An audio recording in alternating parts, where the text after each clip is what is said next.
The day the judge signed the papers, I felt something inside me go quiet. Not loud. Not dramatic. Just quiet. Rhett didn't look at me when we stood up to leave the courtroom. He adjusted his cufflinks like this was another business meeting, like 12 years of marriage had been nothing more than a contract he was done with. I remember staring at the back of his head and realizing I didn't recognize the man I had defended for so long. Outside, the air was cold and dry. I had nowhere to go except a short-term rental I'd booked the night before. 2 suitcases sat in the trunk of my car. Everything else, furniture, framed memories, the life we built, was staying with him. I drove without turning on the radio. The silence felt honest. When I reached the apartment, I sat on the edge of the bed and looked at my hands. They were steady. That surprised me. I thought I would be shaking, crying, begging the universe to rewind time. Instead, I felt something different. If he believed this was the end of my story, he didn't know me at all. And for the first time that day, I let myself think, maybe losing everything was the only way I'd finally see who I really was. When I first met Rhett, he felt like stability. I had grown up in a house where doors slammed and bills went unpaid, where nothing lasted long enough to feel safe. Rhett was the opposite. He planned ahead. He spoke calmly. He always seemed in control. Being with him felt like stepping into solid ground after years of standing on something shaky. When we started the landscaping company, it felt like building a future with our own hands. I handled the calls, the invoices, the contracts. I liked talking to clients and organizing numbers. Rhett preferred being outdoors, managing crews and equipment. We worked well together, or at least that's what I believed. People used to tell us we were a strong team. We were busy, growing, and always exhausted in that proud kind of way. Looking back, I can see the small changes. Rhett would slide documents across the table and say it was easier if everything stayed under his name. He told me it would simplify taxes and protect us from risk. I didn't argue. I trusted him. He also started questioning the people I talked to. He said some contacts weren't necessary, that I didn't need outside opinions. Even my friendship with Marin slowly became something he criticized. I thought compromise meant loyalty. I thought trust meant silence. The woman who handed me the envelope wouldn't meet my eyes. She asked for my name, confirmed it, and walked away. I stood there in the office lobby, still holding a client file in my other hand, feeling like the floor had shifted under me. I took the papers into my office and closed the door. My chest felt tight, but my mind was clear. Page after page, I read through legal language that felt cold and distant. Dates stood out to me. Signatures. Transfers. Changes I didn't remember agreeing to. The timeline told its own story. While we were having dinner together, while we were planning next season's contracts, while he was telling me everything was fine, he had already been separating me from the life we built. That evening, I went home and asked him directly. I didn't yell. I just asked why. He leaned back like he had been waiting for this moment. There was no guilt on his face, no hesitation. He spoke like someone explaining a simple fact. When he finished, I understood something clearly. This wasn't sudden. It was calculated. And for the first time, I realized I had been standing beside a stranger. The hearings dragged on for months. Every session felt like standing still while someone slowly erased my name from my own life. Dalton Creel spoke in a calm, steady voice, presenting documents and timelines like they were simple math. According to the records, everything belonged to Rhett. The signatures were there. Mine included. I sat there listening, realizing how neatly it had all been arranged. When it was over, there was no dramatic ending. Just a final decision and a quiet room. I packed what was left of my things into 2 suitcases and loaded them into my old sedan. $3,000 sat in my bank account. That was all I had to start over. The rental outside Spokane was small and plain. Beige walls, thin carpet, a single window facing a parking lot. The first night, the silence pressed in on me. No phones ringing. No crew updates. No shared plans. His words repeated in my mind, trying to settle in like truth. But the more I thought about the past few years, the more something felt off. The biggest contracts had started with my conversations. Suppliers had called my number first. When I stopped showing up, employees followed. A quiet realization began to grow. Maybe I hadn't lost my worth. Maybe I had only lost the name it was filed under. Marin showed up on a rainy Thursday evening with takeout and a look on her face that told me she wasn't there to let me fall apart. She walked into my small apartment, looked around once, and sat down at the tiny kitchen table like this was just another normal night. She listened while I talked. I expected pity. Instead, she asked questions. Direct ones. Who handled the contracts? Who built the vendor relationships? Who fixed problems when clients threatened to walk away? I answered without thinking. Then she said something that stayed with me long after she left. She told me I hadn't been erased. I had only stepped back. That night, I opened my laptop and started going through old files I had saved. Emails. Drafts. Proposals. I read through negotiations I had handled, pricing structures I had designed, payment plans I had created to keep clients loyal. The evidence was clear. The business had grown because of decisions I made every day. For the first time since the divorce, I felt steady. What I knew, what I could do, what I understood about people and systems, none of that had been taken from me. And I began to understand something simple. If I built it once, I could build again. I didn't rush. I didn't announce anything.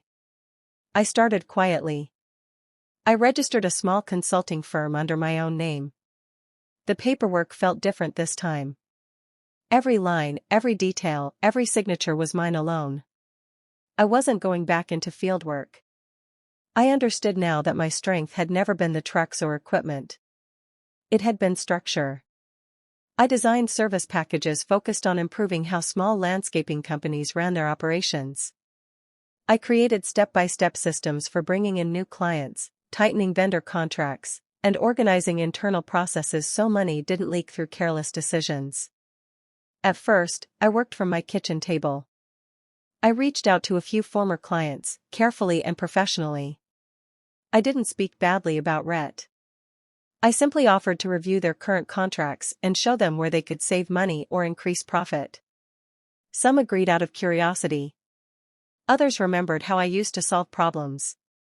Results spoke louder than anything else. One contract turned into 3. 3 turned into referrals. Within a year, I was traveling for meetings in neighboring states, advising companies larger than ours had ever been. I heard through industry contacts that Rhett's projects were delayed. Vendors were less flexible. Clients weren't renewing as easily. He had kept the image. I had taken the foundation with me. I found out by accident.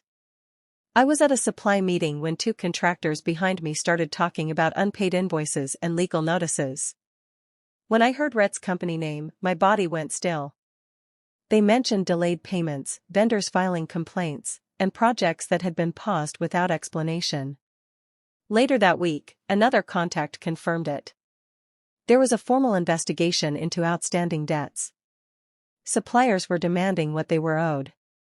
Some crews had walked off job sites after checks didn't clear. I didn't feel the rush of satisfaction I once imagined. I just listened. Over time, more pieces fell into place. Long-term clients had chosen not to renew their contracts. Without stable agreements, income became unpredictable. Costs rose because negotiations were no longer tight. Small mistakes stacked up into large problems. Then I heard the house was listed for sale.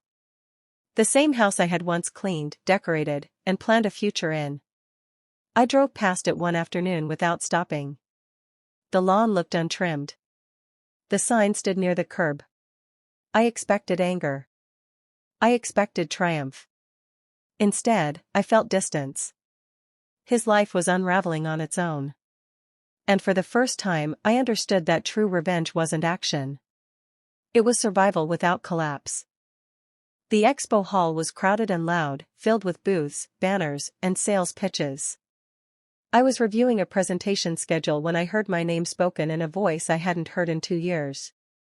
I turned, and there he was. Rhett looked different. His suit hung looser on his frame. The sharp confidence he once carried had softened into something uncertain. For a brief second, we just looked at each other like strangers trying to place a memory. He stepped closer and said he hadn't expected to see me there. His eyes scanned the badge around my neck, reading the company name printed under mine. I watched the realization settle in. He admitted he had misjudged me. The words came out carefully, like he had practiced them. I answered calmly. I told him he hadn't misjudged me. He had misjudged the work itself. There was a pause. Then he shifted the conversation toward possibilities. Working together again. Combining strengths. Starting fresh. I listened without reacting. As he spoke, I noticed something clear inside myself. No anger. No longing. No urge to prove anything. Just stillness.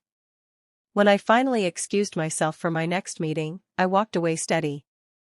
And that was the moment I knew I had already won. The news came in a short industry bulletin. Red had filed for bankruptcy protection. There was no public statement, no dramatic announcement. Just a formal notice and a list of affected contracts. One of those contracts caught my attention immediately. It was a large commercial maintenance agreement with a regional property group. I remembered the first time we had discussed it years ago. He had told me it was too complex for me to fully grasp. I had stayed quiet back then. Now the contract was open for legal bidding. I reviewed the numbers carefully. The structure was flawed, but the potential was strong if managed correctly. I prepared a detailed proposal, focusing on efficiency, cost control, and long-term stability. When the decision came through, the contract was awarded to my firm. It wasn't personal. It was strategic. Over the next year, my company expanded into additional states. I hired analysts and project managers. I was invited to speak at regional trade conferences about improving operational systems and protecting business ownership. When I stood at those podiums, I didn't talk about my past. I didn't mention failure or betrayal. I spoke about building foundations that can't be quietly taken away. And I meant every word. 3 years passed faster than I expected. The day I signed the papers for my new home, I stood alone in the empty living room and let the quiet settle around me. This silence felt different from the one in that small rental years ago. This one felt earned. Every wall, every payment, every decision carried my name. My company now operated in multiple states. I had a team I trusted and systems that worked without chaos. My income was steady. My future was stable. No one else's signature controlled it. Sometimes people asked if I regretted anything. I don't. He kept the old house. He kept the original company name. He kept the accounts that once defined our life together. What he couldn't take was what actually built those things. He couldn't take my ability to see problems before they grew. He couldn't take my discipline. He couldn't take the strength I found when I had nothing left to stand on. Looking back, I understand something clearly. He thought winning meant possession. I learned winning meant ownership of myself. When he walked away believing he had taken everything that mattered, he never realized the most valuable part was never his to begin with. And that was the difference between us.